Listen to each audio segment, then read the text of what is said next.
Nampally court ఆదేశాలతో అల్లు అర్జున్ ను పోలీసులు చంచల్గూడ జైలుకు తరలించారు. ట్రాఫిక్ క్లియర్ చేసి భారీ బందోబస్తు మధ్య కాసేపటి క్రితమే ఆయన్ను జైల్లోనికి తీసుకెళ్లారు.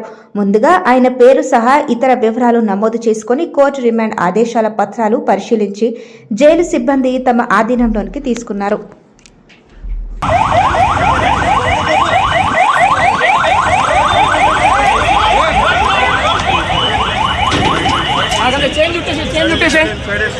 ఓకే సార్, నన్ను కొంచెం